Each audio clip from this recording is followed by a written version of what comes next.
Les habla Yuleika. Este episodio de Latina es patrocinado por McDonald's. Tengo muchos recuerdos gratos de cuando mi familia comíamos juntos en McDonald's y recién vi un comercial televisivo que me conmovió mucho. Se titula Los Viejitos y narra la historia de un grupo de amigos mayores, Roberto, Susana, Rogelio y Nori, que viven en Miami y tienen años frecuentando el mismo McDonald's. Se conocieron ahí y a pesar de ser de nacionales y orígenes diferentes, encontraron algo en común. Los empleados de este McDonald's ya los conocen y se saben sus órdenes de memoria. Otros clientes que son regulares del mismo McDonald's los conocen también y los aprecian como si fueran familia. Me encanta.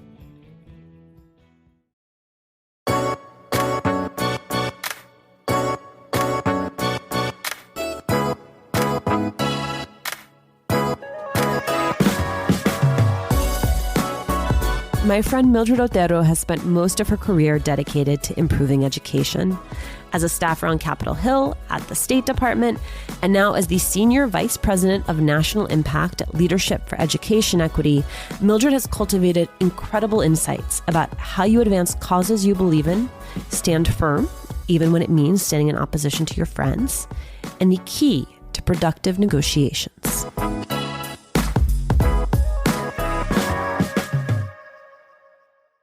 I want to start with you. As a kid, I'm going to go out on a limb and guess you were a very good student and that you love school. Is that right?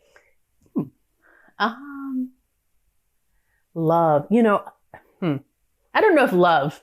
I would say I'm okay being wrong. Yeah, no. I would say,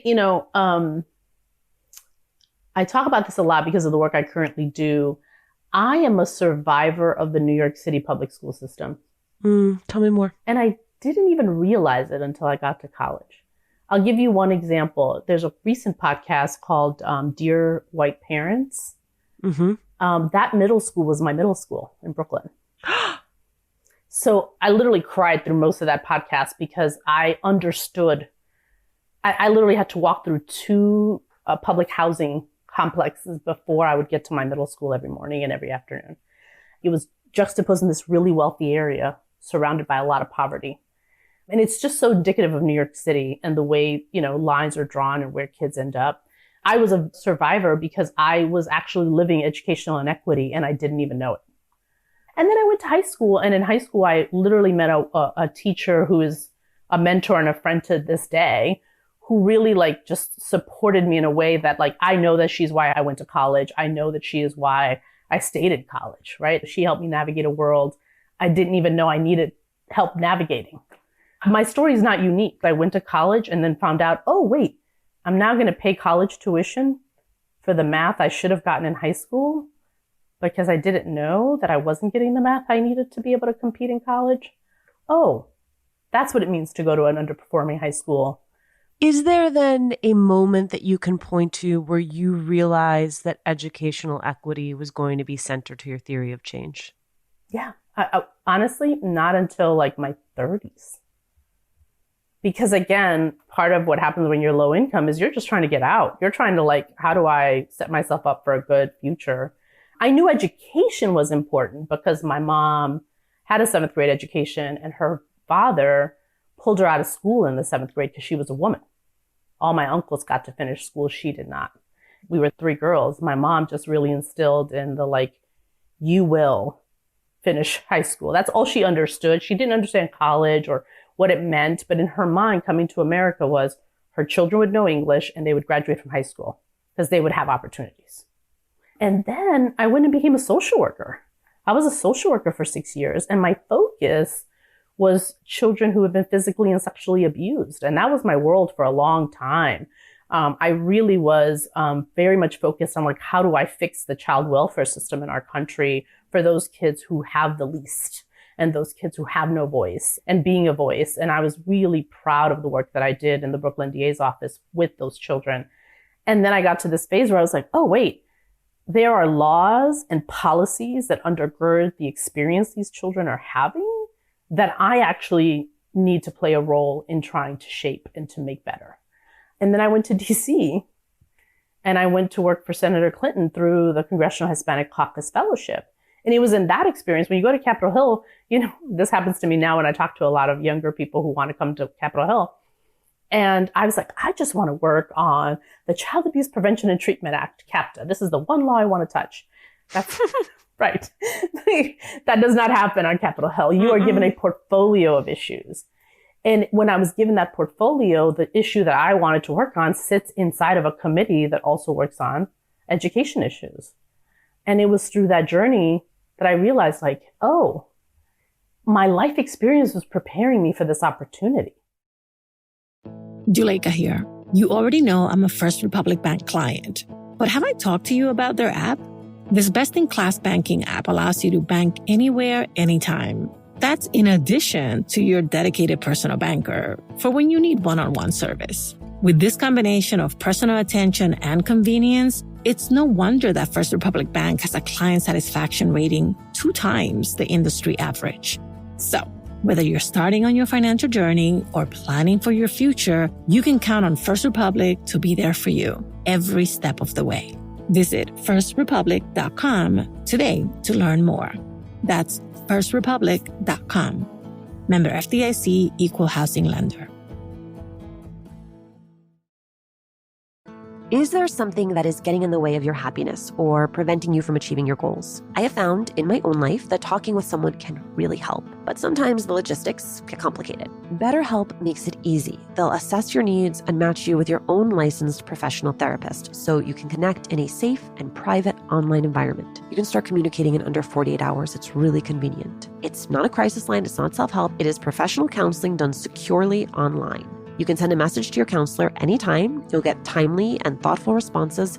Plus, you can schedule weekly video or phone sessions. BetterHelp is committed to facilitating great matches, so they make it easy and free to change counselors if needed. They even offer financial aid. They have licensed professional counselors who are specialized in everything from depression and anxiety to relationships and family conflicts. Of course, anything you share is confidential. I want you to start living a happier life today. As a listener, you will get 10% off your first month by visiting our sponsor at betterhelp.com/Latina. Join over 1 million people who have taken charge of their mental health. Again, that's BetterHelp, HELP.com/Latina. We've spoken with at least one former Hill staffer. I'm thinking of Amanda Renteria. We've also spoken with Senator Catherine Cortez Masto about her efforts to diversify staffing on the Hill, which, as you know, sort of starts at the beginning in those entry-level jobs and who has access to them and who can even afford to live in Washington, D.C.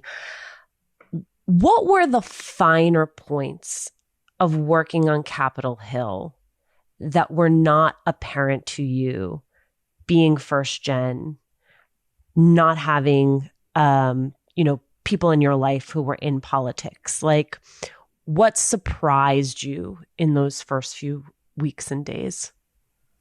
Yeah, it's interesting because it's so connected to the work I do now. And for me, one of the things that I have been able to isolate here in the time I've been at Lee was what I didn't understand at the time, because I can put it on a couple of buckets. One I would call navigating halls of power. How do you navigate halls of power? Which, by the way, if you have ever been in any of those buildings, is both literally how do you make your way to the bathroom, because those buildings are so confusing in the way they are laid out. And then what I think you're driving at, which is the actual macro question of how you navigate halls of power. But so many things, like, people really believe, like, I'm going to go get an MPP and that's going to help me figure this out. And that's not it. Which is a master's of public policy. Correct. How does a congressional office work? Who do you talk to? Who do you not to? Who are the important layers? All of those things are so experiential. They're, it's like you have to experience them and learn them. You have to manage up, manage across, manage below. And you also then have constituents, and what is your role there? Like, there are a lot of different stakeholders in a congressional setting. I worked in the Senate. So that's one bucket. And then another bucket that we've shared that we actually have a lot of what we call KSMs for our members around, which is your brand, your network, and your skills. Which, a lot of those words make people cringe, especially if you come from a background where you were raised to believe that if you just put your head down and did hard work, that was the key to success. Those words made me cringe. And now I literally had to distill it into those 3 buckets. And I was like, ooh, but it's true. right? I didn't even know that it was true. I was very fortunate because I came to Capitol Hill through the CHCI program. I had a built-in network. I had a built-in 20 people that were going through this experience with me.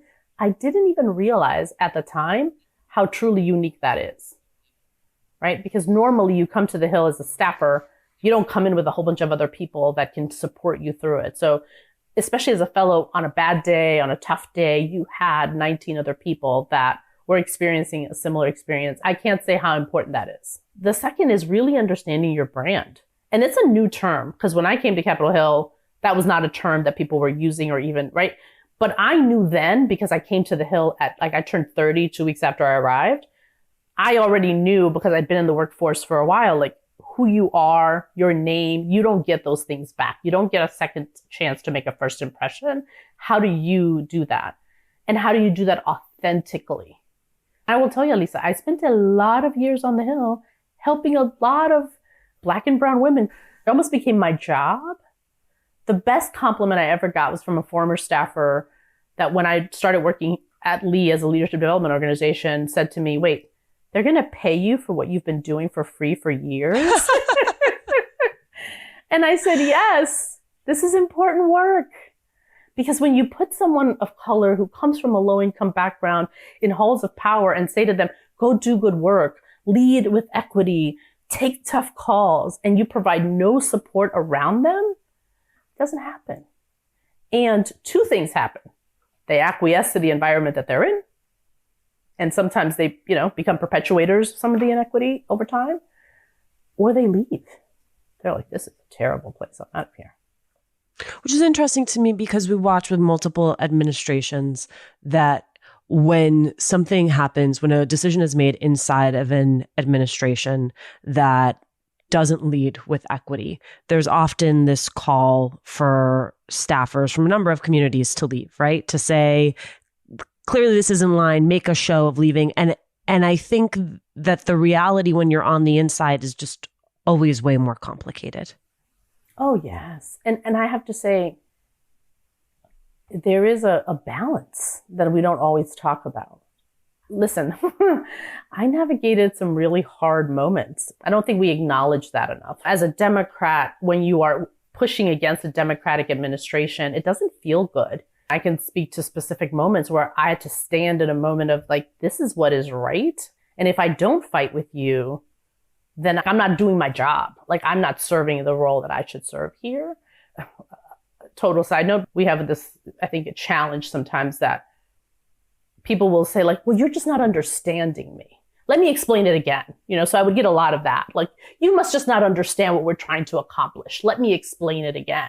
And I would sit there and I was like, oh no, I understand you perfectly, and I disagree. But this pressure to agree, and it was like, if you don't agree with me, you just must not understand. As opposed to, no, I fully understand, and I fully am in a different place and have a different perspective. You said you can speak to some of those experiences. Tell me about one of them.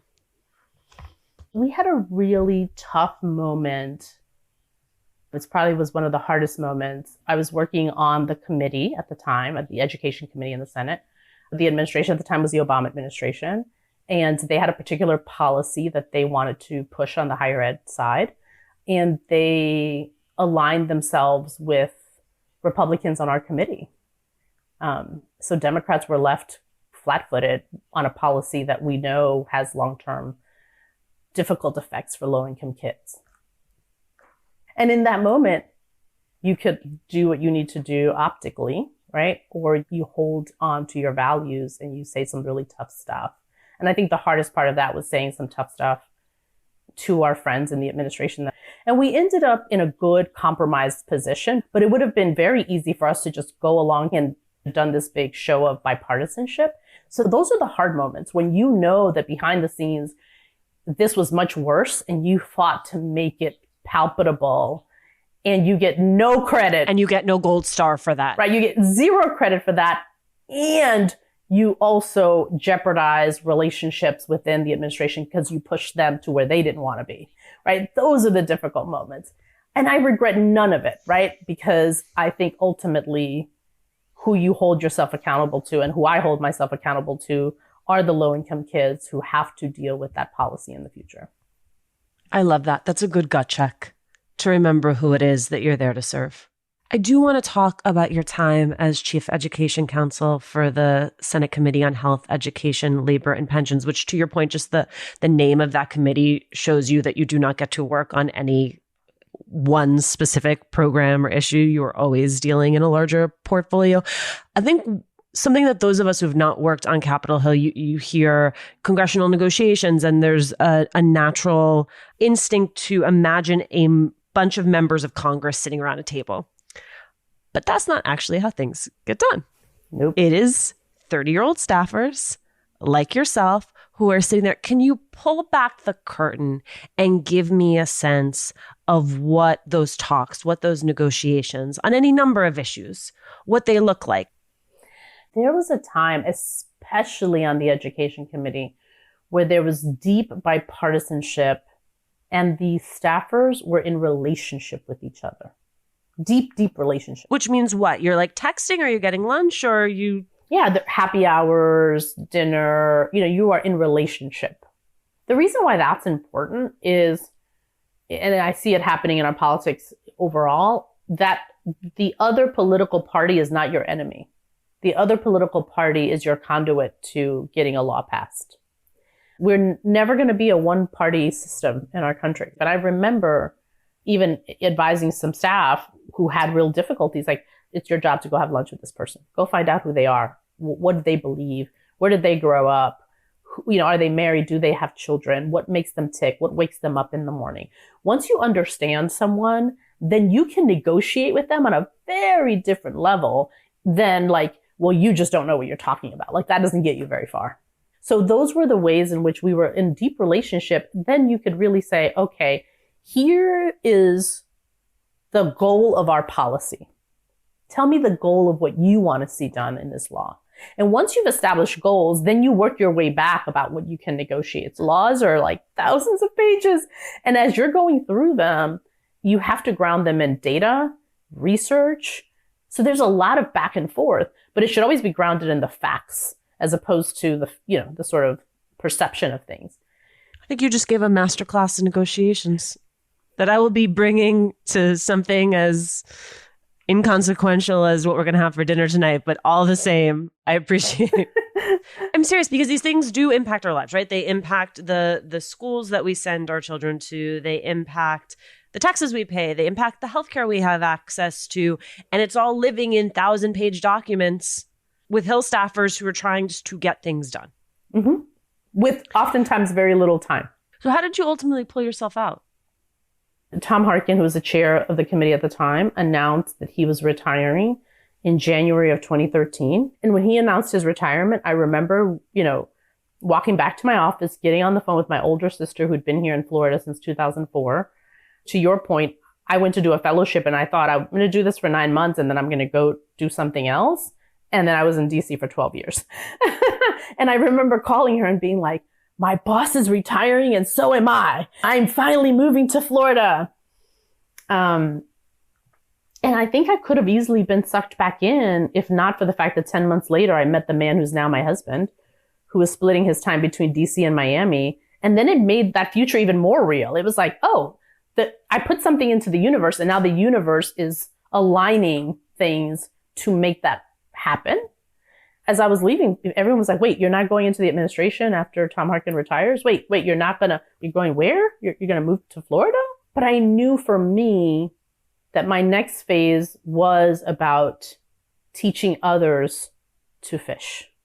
I just knew that I felt that instinctually. Like, I've done it. I feel good about the things that I've done. I've touched some laws. I know I've made good impact, but one person is not enough. And we need every leader thinking in equitable ways. We need more leaders of color. We need more leaders that are rooted in educational inequity and rooted in community solutions and not policy happening to them, but happening with them. And so how do I bring those values and that sort of leadership model to more people? Am I remembering correctly that you were part of a Black sorority? I am. Yes. I am a member of Zeta Phi Beta sorority. We just made 100 years last year. Congratulations. Talk to me about the role that has played in your life. It's interesting, given the present conversation around Latinidad and anti-Blackness in the Latino community and so many other topics and conversations, and Black Lives Matter and so many things that have happened over the last year. It does go back to sort of how I grew up. And I grew up in a house where my mom is Dominicana. My mom is pretty fair. She has your complexion. My father is a Black Puerto Rican and looks like Richard Pryor. So I grew up in a house, like literally my dad looks like Richard Pryor. And I grew up in a house where this was true. And it was all under like, we're Latinos, like, we're Puerto Rican and Dominican. Like, what are you talking about? So when I looked around at sororities in college, that is what I gravitated to, both from the historical perspective. The members that were there were people that spoke to me. A lot of Dominicanas and Puerto Ricanas were a member of my sorority, but also because I knew at 19, my minor in college was African American Studies, Latin American, the Caribbean, right? Like I had studied myself enough to know, like, we are a mixture of all of this, and all of this is a part of me, and I am not going to sort of compartmentalize myself. But what it did for me at 19 was it deeply grounded me in discipline, a deep, deep respect for the historical context of the Black community in the United States and what that community is, who they are, amazing leaders. Zora Neale Hurston is a Zeta, right? Like just such amazing contributors to America that has come from the Black community, and the privilege that it is to be a part of that history through the sorority. In the world, do you get coded as Black? No. Interestingly enough, I have literally been told to my face, what are you? You're culturally ambiguous. People have said this to my face. It depends on where I am in the country and whether or not it's winter or summer. I wear my hair curly in the heat and I blow my hair out in the winter. Not for any other reason than the practicality of being a New Yorker. Like in the snow, you're not walking outside with your hair wet.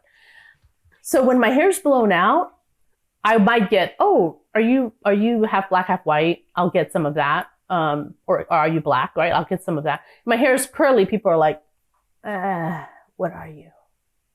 I have made a choice to always say I am Latina. And it is so grounded in, I will not concede the word Latina to be centered in whiteness. So then I then am othering myself by hyphenating the word Latina to say Afro.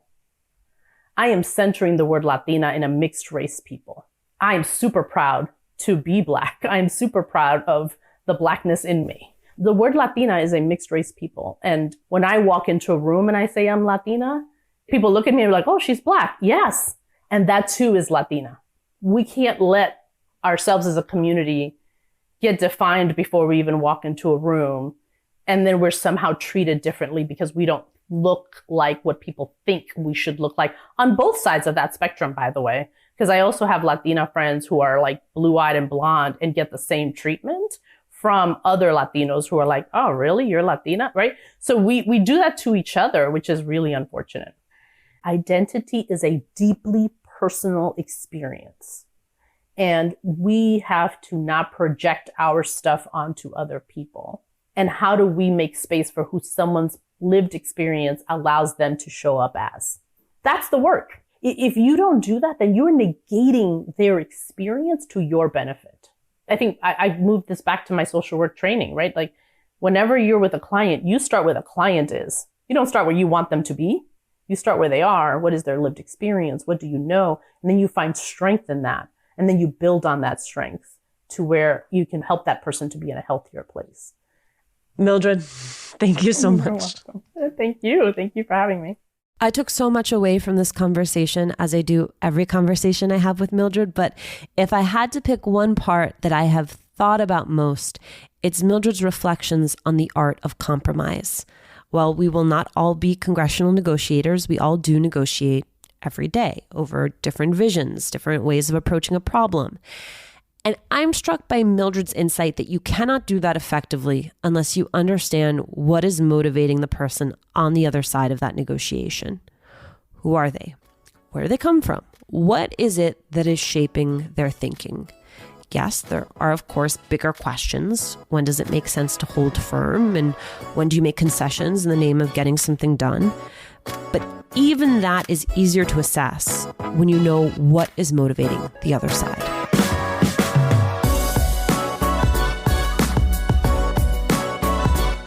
Hey, thank you so much for listening. Latina to Latina is executive produced and owned by Juleka Lantigua and me, Alicia Menendez. Sarah McClure is our senior producer. Our lead producer is Cedric Wilson. Kojin Tashiro is our associate sound designer. Stephen Colon mixed this episode. Jimmy Gutierrez is our managing editor. Manuela Bedoya is our social media editor and ad ops lead. We love hearing from you. Email us at hola@latinatolatina.com. Slide into our DMs on Instagram or tweet us at Latina to Latina. Remember to subscribe or follow us on Radio Public, Apple Podcasts, Google Podcasts, Good Pods, wherever you're listening right now. And remember, every time you share the podcast or you leave a review, you help us to grow as a community.